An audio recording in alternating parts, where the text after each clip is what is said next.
Shalom Israel, shalom, shalom. It's your boy Isaiah Israel from SOS, where we ain't stressing the 12 tribes is the best. Right? First and foremost, I want to give all honor, glory, and praises to the Most High God Yahweh in the name of His only begotten Son, Hamashiach Bomalak Yahushua, who the world ignorantly calls Jesus Christ. Right? So this is a new series that the Lord put on my spirit, man, that I'm finna start. Right? I'm gonna do it every Tuesday. I'm gonna do my best to do it every Tuesday, Lord willing. It's called Jacob's Trouble Tip Tuesday. All right, Jacob's Trouble Tip Tuesday, because this is the times that we living in right now. We living at the end of the world, or Salakia, we living at the end of Esau's world, right? This is the times that we living in right now, man. And you got to understand that as we get closer and closer to the end, as these prophecies get to unfold, that its death and destruction is around the corner. It's literally around the corner, right? They're finna start pushing the so-called RFID chips, right? Which, you know what I'm saying, some brothers hold the position, right, that is the mark of the beast, right? All hell breaking loose, martial law finna kick off, all these things, damn FEMA camps, everything's finna happen to the so-called Black, Hispanic, and Native American man. That is horrible, right? And we gotta be prepared in these times, because some of us might get lucky, Salakia, or might get blessed, right, and be able to escape that horrible thing, right? But a lot of us might get caught up. Right, we don't know. But in this series, I want to encourage brothers and exhort brothers to always have these what I want to call them tips in your mind, right, to keep on to help you keep pushing forward, man. Right. So today's topic is be prepared. All right, I'm gonna say that again. Be prepared, or always stay prepared. And what do I mean? Have a backpack. That's what I mean. I mean, have a backpack at least. Now, you know what I'm saying? You got people that is storing up food and things of that nature. I mean, you can do that, but 9 times out of 10, right, they're going to be taking you out your damn house. Right? And what is that food going to profit you if they take you? Or if you get caught up and they put you in a damn FEMA camp or in a facility where they can do tests and lab experiments on you and shit. Right? So this is a topic for being prepared. These are for brothers and sisters, you know what I'm saying? You should always be prepared anyway, but coming in these last days, you don't know what's going to happen. You might have an opportunity to escape. And if you have things that are needful, right, then you will be straight. Especially if you have the wisdom, knowledge, understanding of the Most High God. You've been praying, you've been fasting, and you've been rehearsing the righteous acts. Like it say in the book of Judges chapter 11 and verse 5, you're going to be all right. The Most High God is going to be with you regardless. Right? But you want to always be prepared. Now, when I say this, I don't mean just physical. I mean spiritual, right?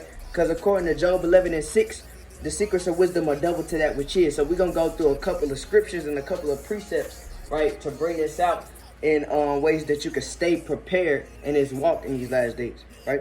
So let's start off with the book of Matthew, chapter 26 and verse 41. Let's start off with the king's words himself. Right, the wisest man on earth. Let's go to the book of Matthew, chapter 26 and verse 41. And it reads, this is the book of St. Matthew, chapter 26 and verse 41. Watch and pray that ye enter not into temptation. The spirit indeed is willing, but the flesh is weak. So you got to watch and pray always that you enter not into temptations. I know it's hard sometimes because brothers slip, you know what I'm saying? Sisters might slip, but a just man fall 7 times and get it right back up again. Right? That's in the book of Proverbs. That's a classic precept that everybody should know. But you got to watch and pray.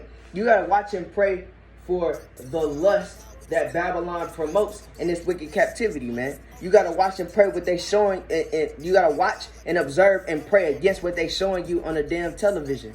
Right? You got to watch and pray against wickedness, evil, witches, warlocks. It's all types of shit out here, man.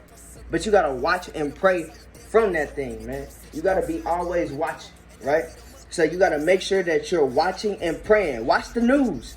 Watching what's going on in these in the world that we living in. Because how you gonna know what to do or what time you living in if you're not paying attention to anything that's going on in the world, and you just enticed, you drunk off the wine of Babylon, you still smoking weed behind the scene, you fornicating, right? You having sex with different women, right? You doing all you being a damn thief. Right? All types of manner of wickedness and lust, and you're not paying attention to the things that's happening in the world. Right? So you got to make sure that you watch and you pray, right? Now let's go to Matthew chapter 24. Let's start at verse 37. This is one of my favorite scriptures, right? It's red letters. This is the book of St. Matthew chapter 24 and verse 37. And it reads, "But as the days of Noah were, so shall also the coming of the Son of Man be. For as in the days that were before the flood, they were eating and drinking, marrying and giving in marriage, until the day that Noah entered into the ark." Because Noah was out there preaching and prophesying at that time, telling, hey, it's finna be a flood. Because at that time, it didn't rain, right? So no one had believed Noah. Just like no one, 9 times out of 10, the majority of our people, and especially these other nations, don't believe a damn thing that we saying when we come out here, except for the Lord's elect. And most high willing, I'm part of that elect, right? And he keeps me in rooted and in grounded in this truth, right? But our people don't believe this word. They don't believe Christ. They don't believe Hamashiach Wamalaki Yahushua. They don't believe the power Yahweh, man, right? So they gon' be denying the Lord. And as the flood came, when Noah knew, when everybody least expected it, what Christ say? I ain't gonna spoil it. What the king say? And it says, reading on, it says, marrying and giving in marriage until the day that Noah entered into the ark, and knew not until the flood came and took them all away. So shall also the coming of the Son of Man be. So just like how no one knew that it was going to rain and a flood came, that's exactly how Christ going to come. He going to come as a thief in the night. He going to come in a blink of an eye. Right? Let's read on. It says, here's a parable he's speaking. He says, "Then shall two be in the field. The one shall be taken and the other left. 2 women shall be grinding at the mill. One shall be taken and the other left. Watch therefore, for ye know not what hour, Salakia, your Lord doeth come." So none of us know what time Christ is going to come back. You have to be always watching. If you're not watching, how can you, like, if I'm watching a TV show, right? If you binge watching the TV show and it's going on, right? And you get up and you don't pause the show and go look for a snack real quick, and you come back and the characters are fighting or somebody gets shot, somebody dying, you're like, damn, what the hell happened? It's because you weren't watching. But if you're watching, then you're going to have the understanding and know how to be prepared and know what to do. So you have to make sure that you're always watching, physically and spiritually, right? Now, let's keep reading. It says, "But know this, that if the good man of the house had known in what watch the thief would come, he would have watched, and would not have suffered his house to be broken up. Therefore, be ye always ready, for in such an hour as ye think not the Son of Man coming." So the Lord said, all right, if I live, like, you in a crib, right?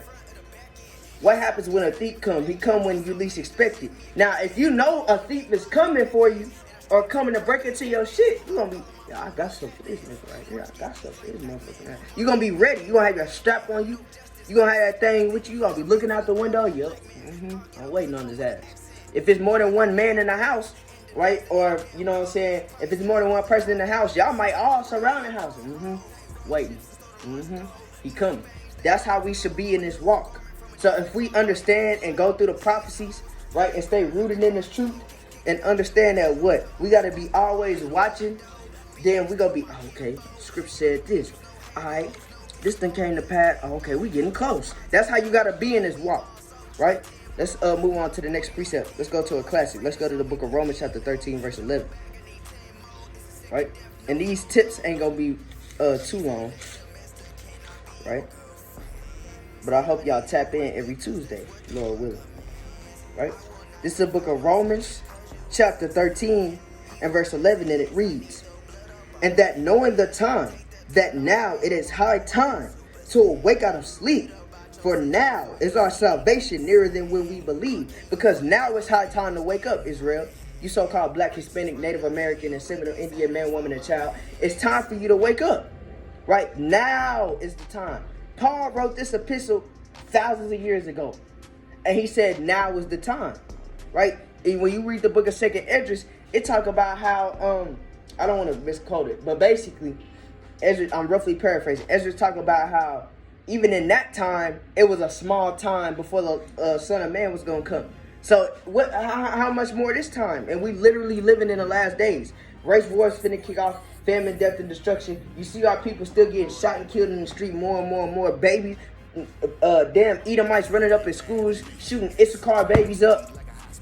Come on, man, this is the end of the world. People still worried about their job or still worried about vainglory, making it in this evil-ass, wicked-ass world when this world ain't finna last that long.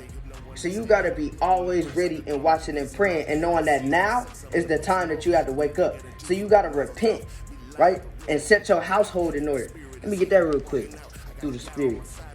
Let's go to Sirach chapter 39 verse 1. It's the book of Sirach out of the Apocrypha chapter 39 and verse 1. It says, but he that giveth his mind to the law, Salakia. Is this what I want?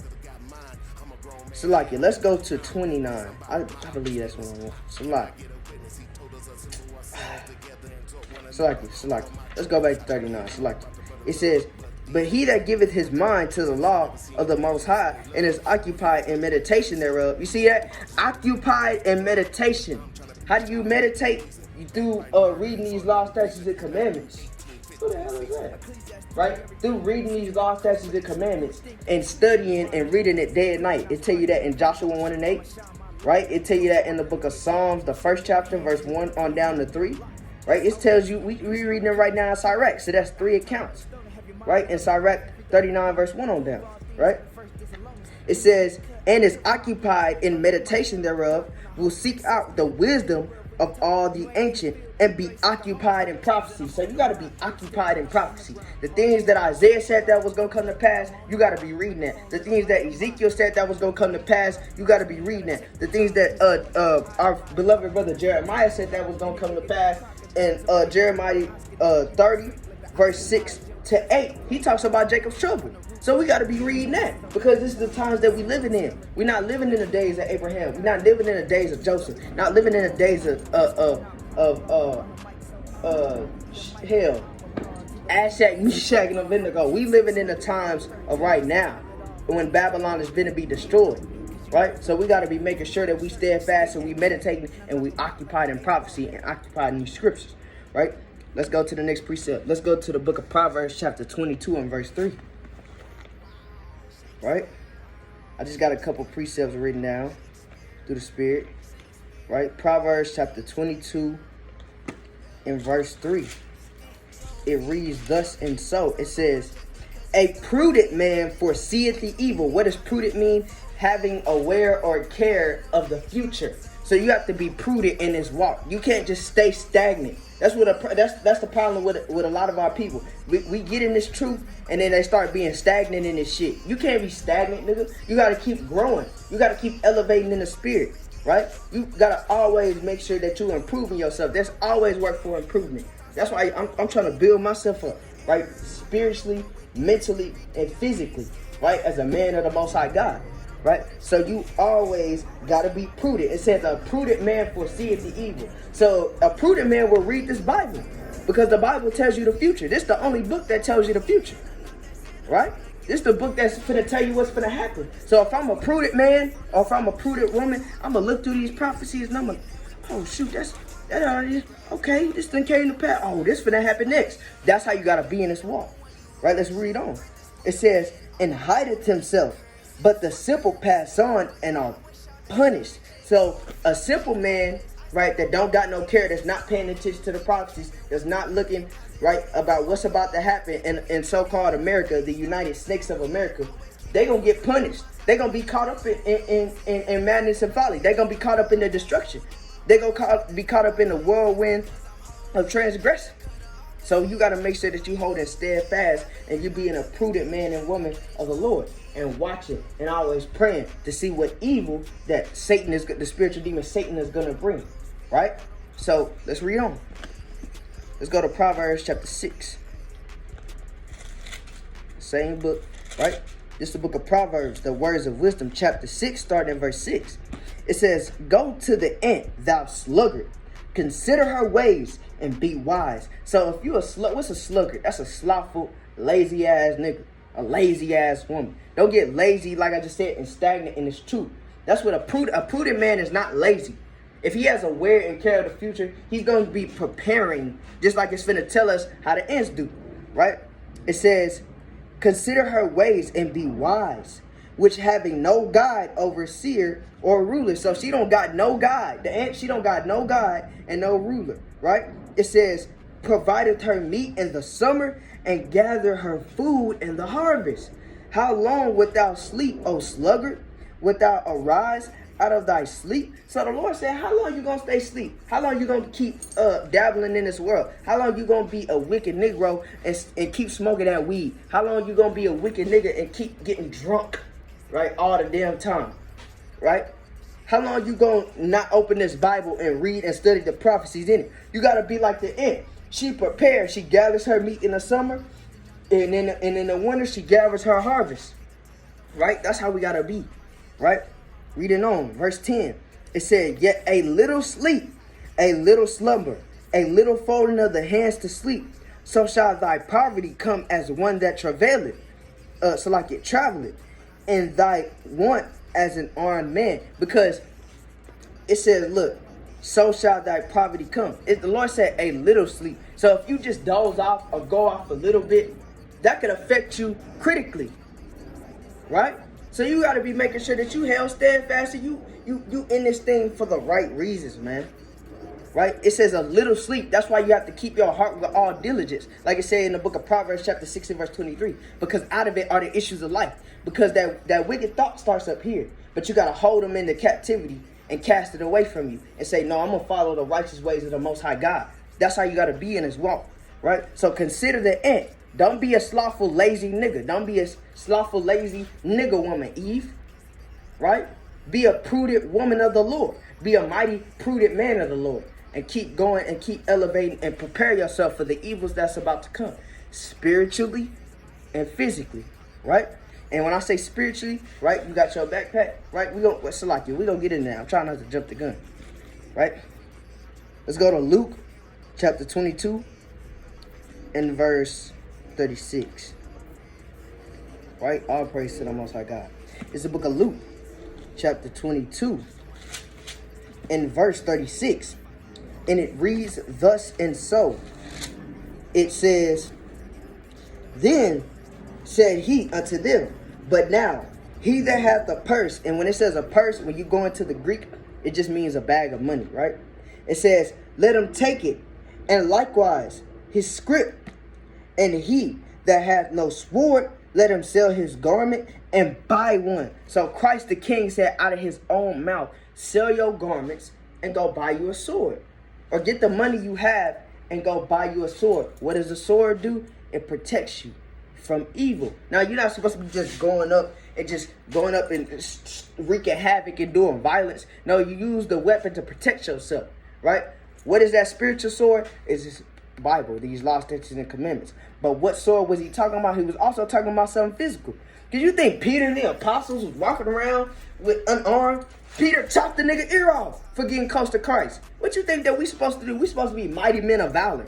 We come from kings, priests, and warriors. Right? If you read the Maccabees, that was gangsters. They was riding on niggas for the Most High God.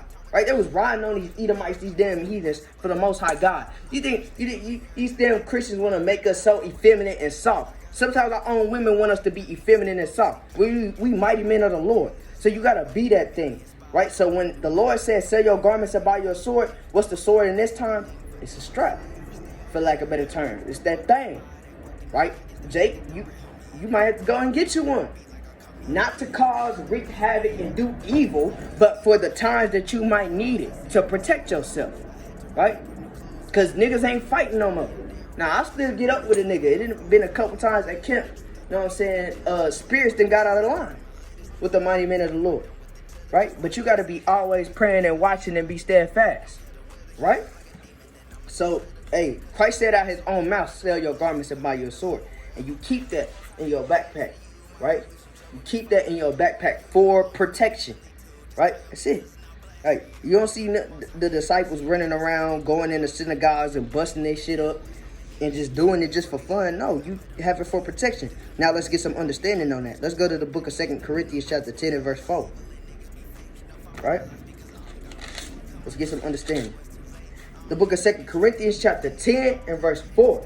It reads, for the weapons of our warfare are not carnal. What does carnal mean? Fleshly, right? It says, but mighty through Yahweh to the pulling down of strongholds, because this should be your weapon of choice, right? This is what's going to keep you ultimately, right? Because when you keep in the law, statutes, and commandments, the Lord has his angels guarding about around you. Like it says in the book of Psalms chapter 34 and verse 7, right? Actually, let's get there real quick, right? Because the Lord is going to fight for you. It also tells you that in Exodus 14:14. So when we keep in the law, statutes, and commandments, the Lord is not going to withhold his protection from us. That's ultimate, right? Ultimately, the Most High God is going to fight for us. Really, we ain't got to do nothing. But there will be times, don't be a damn fool, there will be times where, shit, you're going to have to protect yourself, right? This is the book of Psalms, chapter 34, in verse 7. It says, the angel of the Lord encampeth round about them that fear him, and delivereth them. So the angel of the Lord will keep you, right, in the days of your calamity, right? If you're doing the will of the Father, right? That will of the Father is keeping the law, statutes, and commandments. You can read that in the book of Psalms, chapter 40, verse 7 and 8, right? So, yes, we got to use things to protect ourselves, but you have to have the understanding with that, right? That's what a precept is for, right? You go, you look at this scripture, here a little and there a little, and then you get some understanding. It's not meant to do evil, right? And for brothers that's thinking that, oh yeah, we gotta revolt, and we gotta, nigga, Esau is, the so-called white man is blessed with the sword. That's his blessing. We can't fight them with their blessing. We got the Lord. That's our inheritance. So we gotta keep and do that, right? The Lord is our power. That's what Yahweh means, right? The power. Right? That's what Jacob means, prince of the power. Right? Or Yahweh means he exists, but that's what it also means. Right? So you got to make sure that we use our power and our sword, which is the Most High God. Right? Because when the Most High God fight for us, man, it's going to get bad. Man, when you read the book of 2 Samuel, right? When, I believe it was the 10th chapter. Because I'm almost done reading that book. That book was 5. But when you read 2 Samuel, right? It talks about when the Lord was with David, they made the Moabites and the Ammonites and them, the Amorites and them, they made them flee off 2 times.